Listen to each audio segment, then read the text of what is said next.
So I've been playing Dawn of Defiance, and honestly I'm conflicted. Let's put it like this: if Dawn of Defiance was a first date, it would show up, looking great, telling you amusing stories, but then it would proceed to just repeat these same stories, drinking way too much, and throwing up in your mouth whilst trying to go in for a kiss at the end of the night. All jokes and bad analogies aside, there is a really solid game somewhere in here. It's just that the experience keeps getting dragged down by a long list of jank and why is it like this moments. Let me walk you through it. Dawn of Defiance is an open world survival game inspired by Greek mythology. Visually, it looks fine. There's this weird fuzzy blur to the graphics. At first thought it was my settings or maybe a hardware issue, but after checking other players' footage, nope, that's just how the game looks. And I wouldn't describe these visuals as bad, it just takes a little while to get used to it, but it happens quick enough, just caught me off guard a bit. As far as first impressions of this game go, it was genuinely good. The game teaches you step by step with quests instead of drowning you in walls of text. It's clean, it's clear, and it's paced well. The combat also gets a strong start. Combat in general is pretty responsive, fluid, and impactful enough to feel good early on. It's a promising foundation, and I was genuinely excited to keep playing at the start.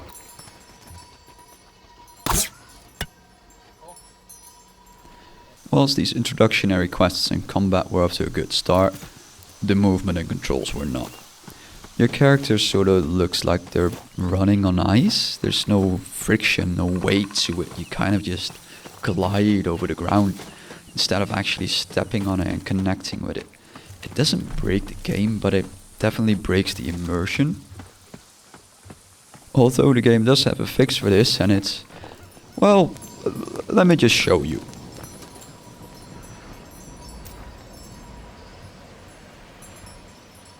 The first time I saw this, I genuinely had to pause. I expected grounded gameplay with semi-realistic movement, but instead I guess I'm a demigod who can fly? Personally, I really dislike this gliding system.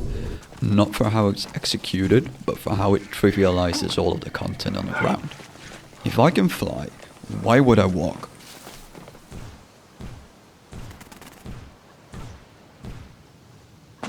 Sure, you go about collecting wood and ores and whatnot, but you just end up flying from vein to vein instead of engaging with the content in between. And there is a fair amount of traveling to be done. An auto run or auto glide option would have been nice. If you're going to make me travel for a kilometer, it'd be nice to have an option to auto run, please. After gliding to your destination like a Greek kite, you'll most likely find yourself in combat. The combat itself is solid. It feels responsive, you have a fair amount of options to choose from. Armor looks pretty good, and some attacks lock on the target rather than it all being directional, but it's not bad per se.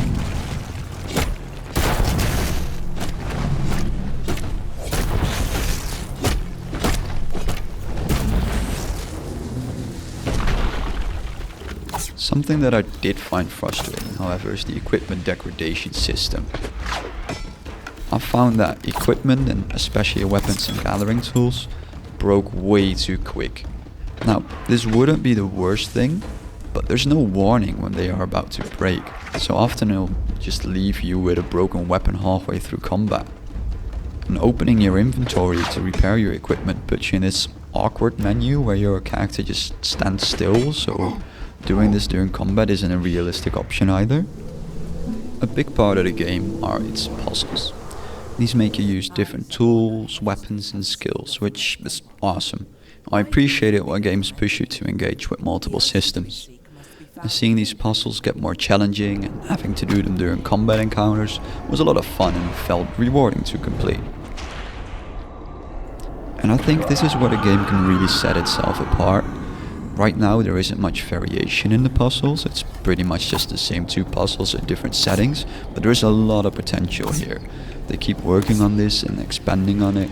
I think this could be a really good, unique selling point. Now where these puzzles added a lot to the enjoyment of this game, the audio and visual cues took a lot away from it. The general atmosphere tries to be immersive, and visually for the most part it is. However, and this is one of my biggest gripes with this game, the audio breaks it constantly. You can hear creatures that are miles away or just not there at all. When the enemies are there, you often can't tell where exactly they are coming from. Visually this gets impaired by the amount of foliage, because a lot of the enemies, like the wolves and the boars, are very close to the ground, and the foliage can be quite high, so you don't really see where they're coming from. Not being able to see where they're coming from wouldn't be as big of an issue if you could hear the bastards. But some animals or enemies just don't make any sound at all, and I genuinely do not know if this is intentional or if there's just something wrong with the audio. But this game had me checking my own audio equipment, my headset, my boxes, everything. I just wanted to make sure there wasn't something wrong on my side. And this lack of audio and visual cues in combat, it felt strange, and it made for so many frustrating moments. Like round 26 of Where is the Wolf got really tiring really quick.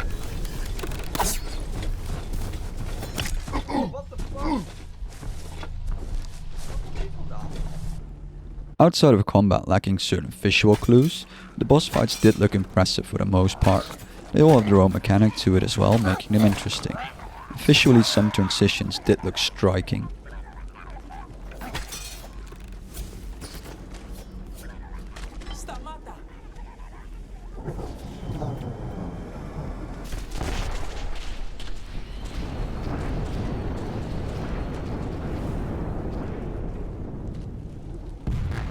So some enemies teleport, and they show which direction they will be teleporting to, but there's no indication of how far they will teleport into that direction.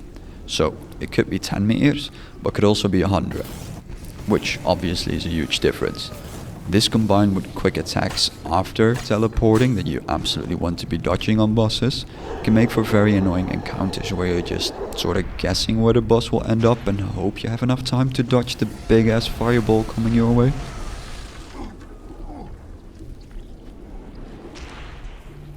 Apart from the visual cues not being done well, the world does look good, and there are certain places that genuinely look great and are designed very well. Well, that's just certain places. The bulk of the game is just fine. There are big stretches of nothing with just foliage and rocks, and I feel like the game could have drawn more inspiration from Greek mythology and archaeology. One place where I think they did do that really well is with the gear. The helmets, the capes, your spear, you really do look like a Spartan. Another part that just sort of confuses me about this game is its overall systems for survival and resource gathering. So overall I would say this game leans more towards the casual side of survival games, which is absolutely fine. The game respecting your time and not being too grindy definitely has its place in audience. However, it feels like the game itself gets confused about which side it wants to lean towards on the spectrum. Most of the resources are abundant in the world, and with no weight limit to your inventory you can get as many as you like. Collecting plants is quick, collecting ore however is dreadfully slow. Collecting regular wood is fine and quick, but collecting the higher tiers can be really annoying and slow, especially if you need them in higher quantities. And these higher quantities are something you'll be needing if you want to activate things like the teleporters. Like 500 dark wood? Sure, let me just chop trees for 20 minutes. And then you have the problem with the fast durability loss on your equipment, which makes you pretty resource dependent to craft the repair kits. And because there's also no natural health regen, nothing, zero, it makes you dependent on resources again to get health back. And for a game that seems to be placing itself as a more casual surviving game, some of these systems and resource dependency kind of felt contradictory for me. I think the biggest problem that I had with the Gathering is that it rarely felt like a natural part of me exploring the world. Instead it felt like a separate chore. And lastly, let's have a look at the crafting system. In general, this is fine. Compared to the rest of the game, it actually feels pretty well thought out and complete. There are some interesting unique twists, like having to craft a bird feeder to collect plumes to craft helms, but mostly it's the same things you'd expect in your average survival game. Workbenches, stone grinders, smelters, etc. Something that did annoy me are the following two things. First of all, there is no way to auto-add or add X amount of something to a crafting bench. So let's say you want to add 75 stones to the stone grinder. To do this, you would have to manually press the E key 75 times. You cannot hold it down.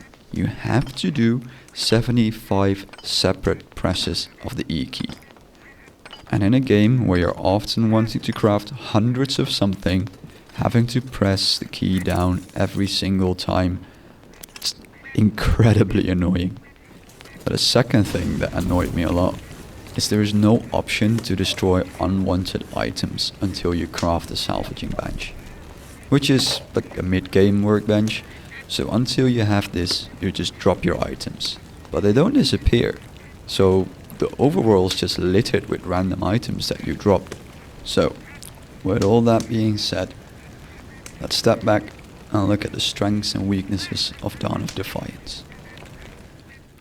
Strengths. It's an interesting setting. There's lots of lore and mythology to draw inspiration from.